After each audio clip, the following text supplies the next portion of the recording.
Welcome to Reinventing You. I'm your host, Danielle Silverman.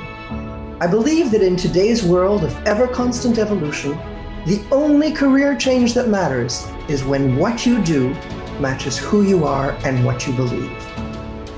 This show is where you'll learn how embracing change and reinventing yourself will help you navigate any disruptions and lead a life of happiness and fulfillment, especially in this ever-changing world.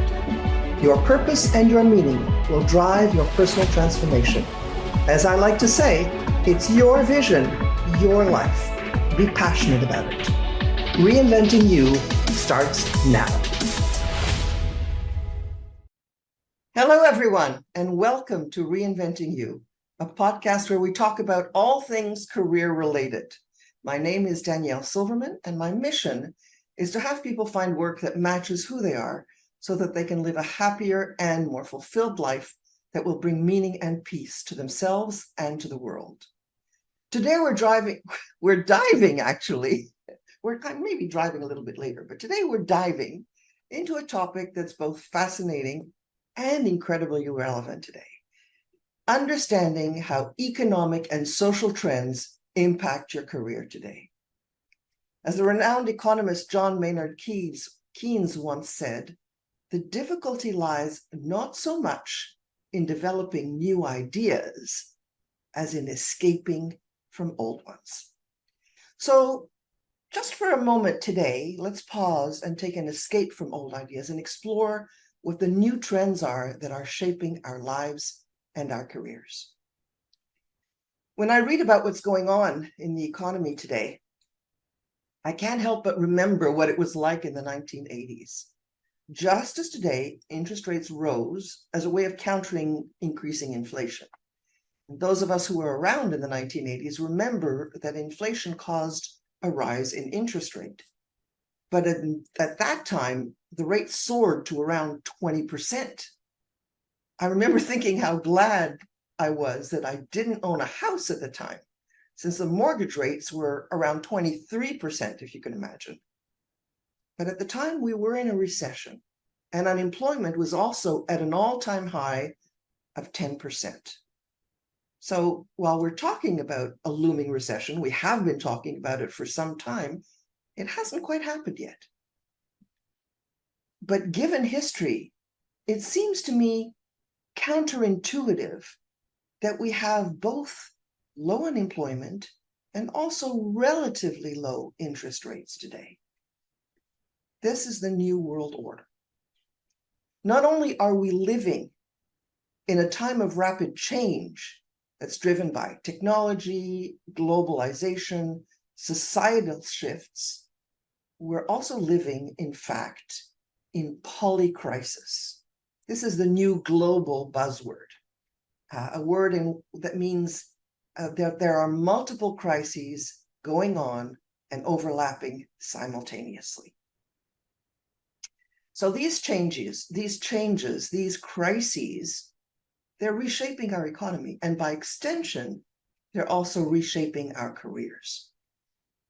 We also know that the rise of digital technology and artificial intelligence is creating new jobs while making others obsolete. Traditional employment models are being challenged. Globalization is opening up new markets, but also increasing competition.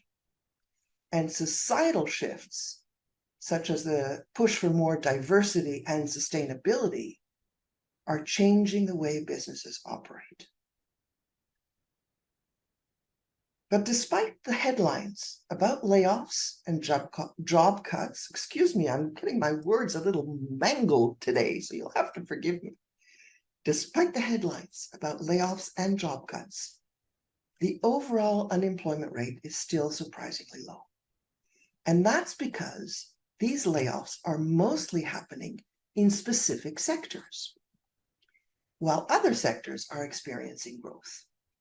So for example, while tech companies are reducing their workforce, industries like healthcare, hospitality, they're struggling to find enough workers.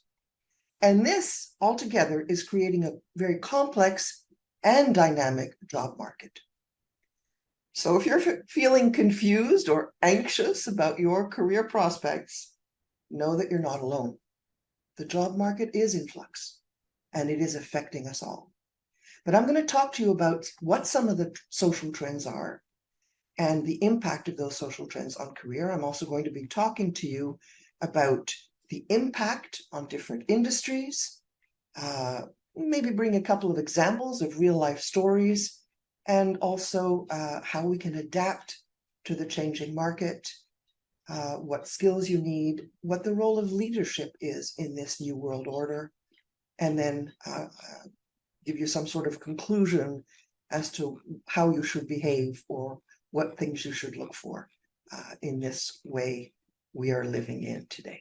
So let's dive right in. What is the impact of social trends on our careers? Well, one of the biggest trends we've seen in recent years is obviously the shift towards remote work, which was accelerated obviously by the COVID-19 pandemic. It forced many companies to adopt remote working arrangements.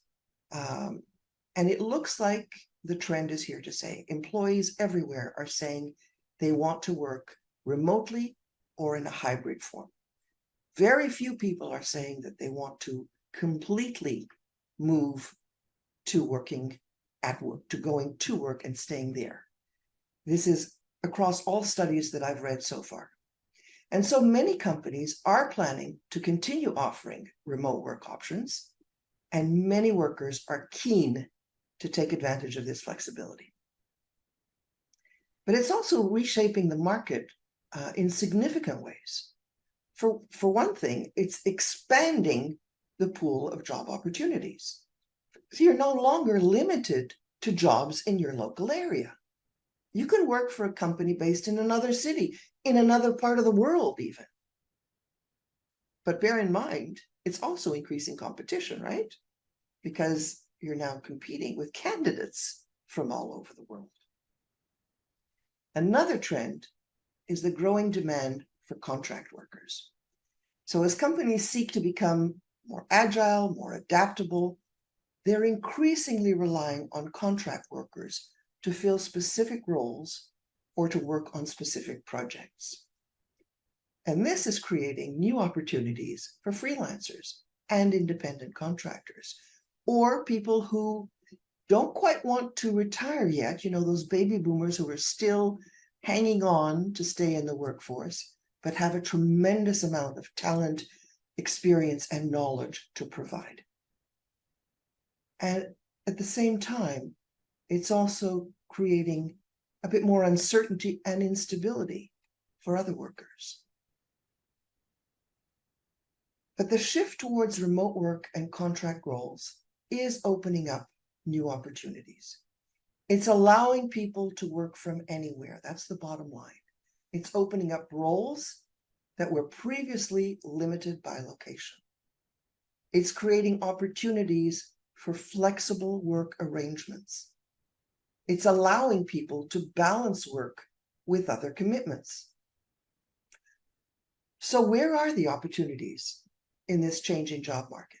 Well, despite the changes, there are still plenty of opportunities out there. Industries like healthcare, education, hospitality, all of these are seeing a surge in job openings.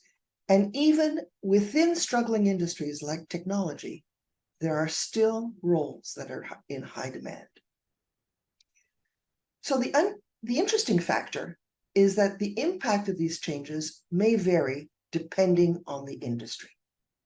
So in the tech industry, for example, the rise of artificial intelligence and automation is creating a demand for professionals who can develop and manage these technologies. Network managers, for example, but it's also leading to job displacement in other areas that can be automated. So you have to understand what these shifts are and where the jobs are. In the legal field, for example, digital technology is transforming the way legal services are delivered. And this is creating opportunities for legal tech specialists. Who knew that there was such a thing, right? and also challenging traditional legal roles. Now, don't get me wrong, there will always be a need for leaders. It's just how they do the work that may change. In human resources, for example, which actually is under huge pressure today, the shift towards remote work and the focus on diversity and inclusion are completely reshaping HR practices. And it's creating a demand for HR professionals who can navigate these changes. In marketing, for example, the rise of digital media and data analytics is changing completely the way businesses reach their customers, which is also creating opportunities for digital marketers and data analysts. But it's also challenging traditional marketing roles. It has been for a number of years, but even more so now. So let's try and bring these trends to life. Let's look at some possible real-life scenarios. Let's pick Alan Driver, who, imagine he's a tech worker who was laid off from his job. But despite the low unemployment rate, Alan has struggled to find a new job in the tech sector. But instead of giving up, Alan's decided to change tactics. Instead of looking in his usual industry, he's used his tech skills to start a new career in another industry. In this case, imagine the healthcare sector. He's used his skills to change to a different industry, one that is struggling to find people, right? So there are many ways of looking at this. Think of a recent nursing graduate. Let's call her Nancy Walters.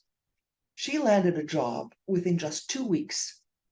Again, showing that there are still plenty of opportunities out there, especially in booming sectors like healthcare and the need for nurses. But it also shows the importance of being proactive and seizing opportunities where you see them and when they arise. And finally, I want to give you actually a real life example.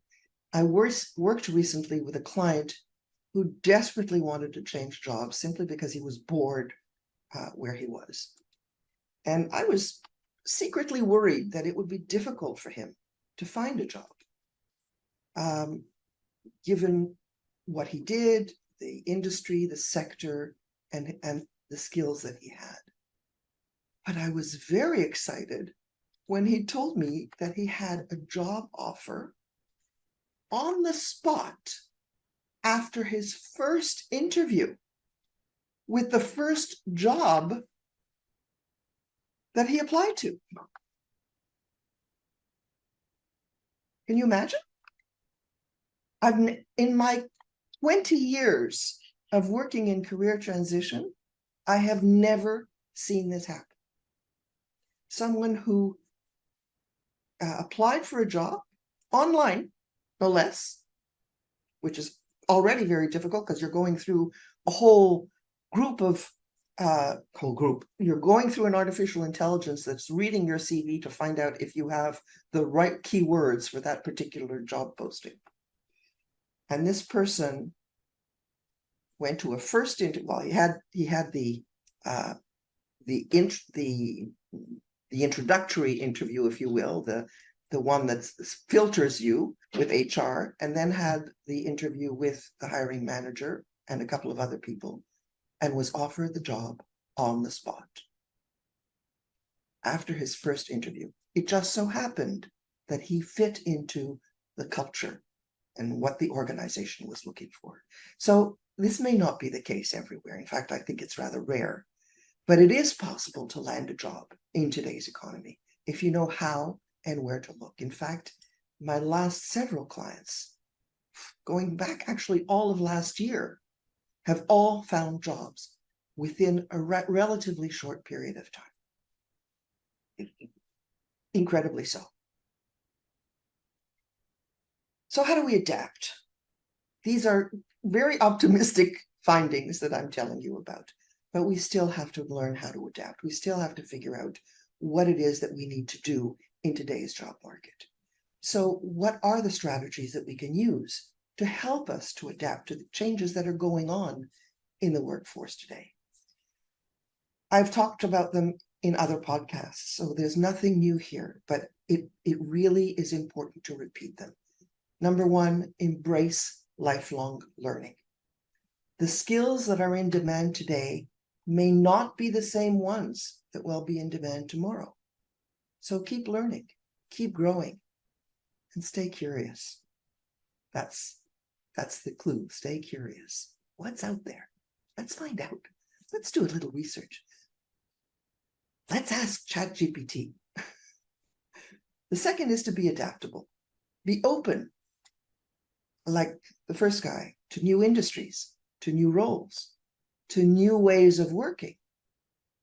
The more adaptable you are, the better positioned you will be to navigate the changes in the job market.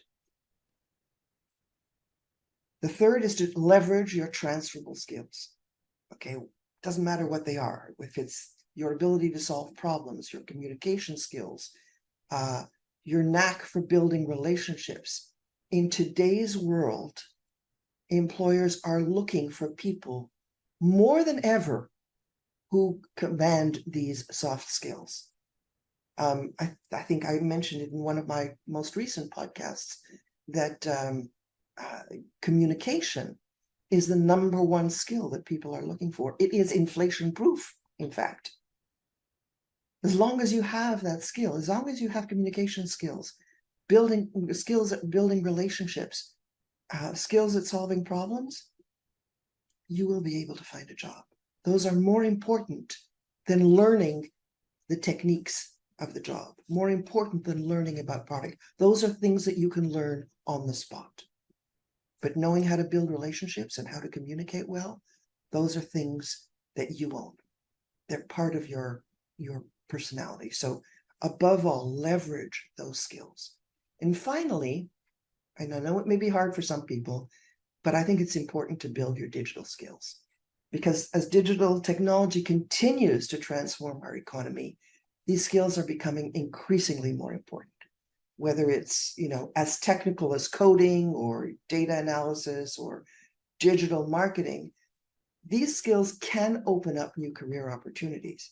But as I mentioned before, just simply learning how to use tools like ChatGPT can make a huge difference in how you view the job market and how you're perceived, and opening yourself up to learning, really.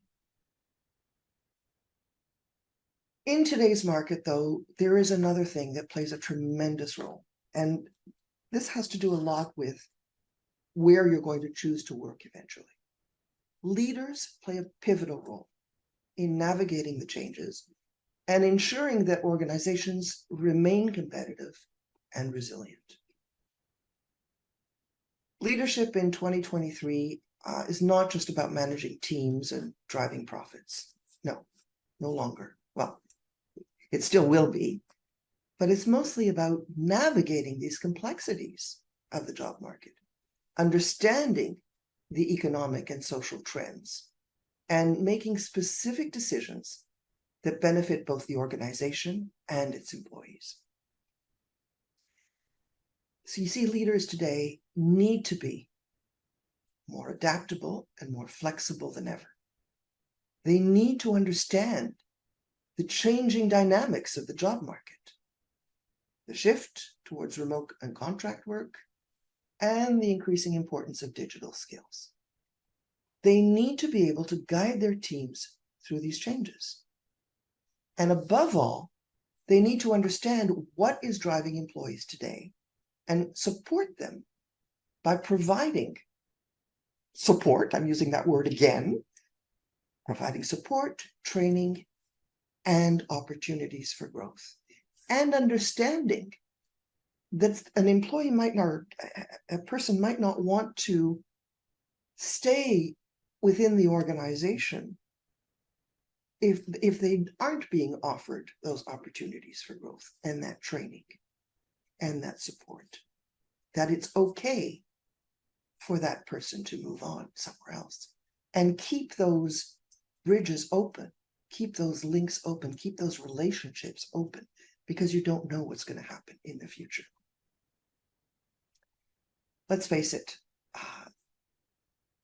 with all of these rapid technological advancements, leaders are tasked with the responsibility of fostering a culture of continuous learning and adaptability.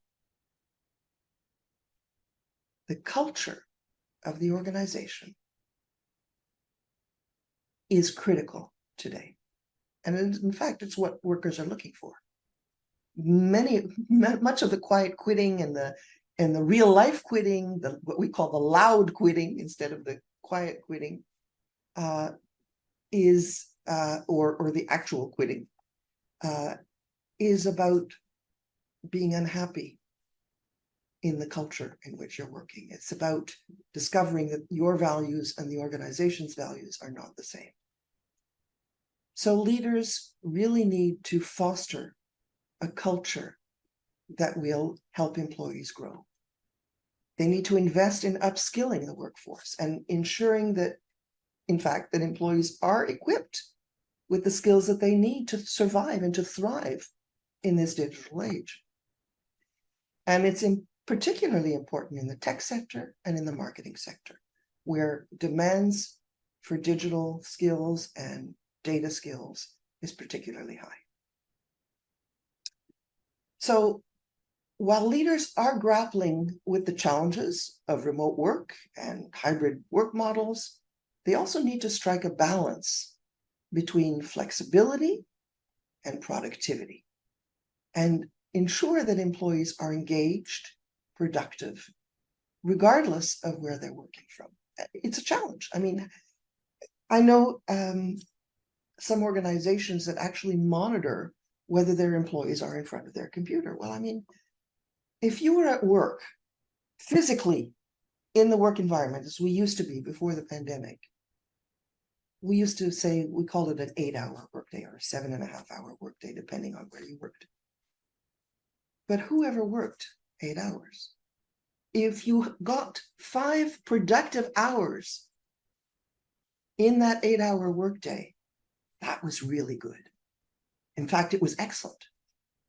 So the issue is productivity, not control, not looking over somebody's shoulder. It's productivity. I remember writing my very first thesis specifically on that, the role of a leader on employee productivity. So this requires a shift in management, and it requires a shift in leadership style. There needs to be greater emphasis on trust, on communication, on results-based performance measures. And basically that's really what we need today. There is no question that this is the kind of culture that people are looking for. One of trust, communication, and results-based measures, performance measures. In addition to all of this, in industries that are facing talent shortages, such as healthcare, legal, leaders are also facing the challenge of attracting and retaining top talent, which involves creating an attractive work environment and offering competitive compensation packages, and while at the same time providing opportunities for growth and development. And finally, in the face of economic uncertainties and in the face of changing consumer behaviors, leaders need to be very agile. They need to be responsive. You know, it's no longer fitting into a box. We all have to, and leaders in particular, have to continuously market. They continuously have to monitor market trends. And then they have to adjust their strategies accordingly. Well, I use the word agile, which means they have, if something isn't working, you try it for a bit. If it isn't working, you try something else. And there's nothing wrong with saying, okay, this didn't work. And getting the input from your team to see, okay, what will work? What other things might be possible? It reminds me, if you've seen the series Ted Lasso on Apple Plus TV, it's exactly what he does. Yes, he has ideas, and he comes in every once in a while and says, okay, guys, this is what we're doing. But he's open to what other people are saying. And he's constantly trying different strategies until there is a strategy that will work. So whether this means, hiring more contract workers, making difficult decisions, whatever the situation is, or just changing the strategy that we're doing currently, they need to continuously monitor and adjust their strategies. I think what I'm saying is that the role of leadership is actually more critical today than it ever has been, because effective leadership can make a difference between an organization that thrives in the face of change and one that struggles to keep up. My key message today is that change is inevitable. The job market is constantly evolving, and we need to evolve with it. I've said that, I think, practically in all of the podcasts that I've done. So this might mean learning new skills. It might mean moving to a new industry, embracing new ways of working. But remember, change also brings opportunity. As Socrates said, the secret of change is to focus all of your energy on building the new. So let's embrace these changes and build a brighter future for our careers. A much brighter future. There's one more thing I want you to remember. Change is not something to fear. It is something to embrace. Yes. Yeah, the job market is changing. Yes, the skills that are in demand are evolving. But you're not a passive observer in this process. You're an active participant. You have the power to adapt, to learn, to grow, and to thrive in this landscape. So let's embrace change. Let's seize the opportunities that come our way. And let's navigate this journey together. You're not alone. If you'd like to know more about how you can change and how you can become resilient in the face of these changes in the world, or how you can change or navigate your career, please reach out for a free conversation with me. You can reach me through my website at www.reinventing-u, that's the letter u.com, or you can email me at danielle@daniellesilverman.com. Remember, change is not something to fear. You're not a passive observer in this process. You're an active participant. Embrace change. Seize the opportunity that comes your way. And let's navigate this journey together. I look forward to speaking with you very soon. Bye for now. Thank you for listening to Reinventing You with me, your host, Danielle Silverman. Tune in on the second and fourth Monday each month at 11 a.m. Eastern, 8 a.m. Pacific on transformationtalkradio.com. Join me and feel inspired and optimistic about your future. We only get one life, so embrace change and thrive with me. Find work that aligns best with your soul and what you enjoy. For more information, go to reinventingyou.com.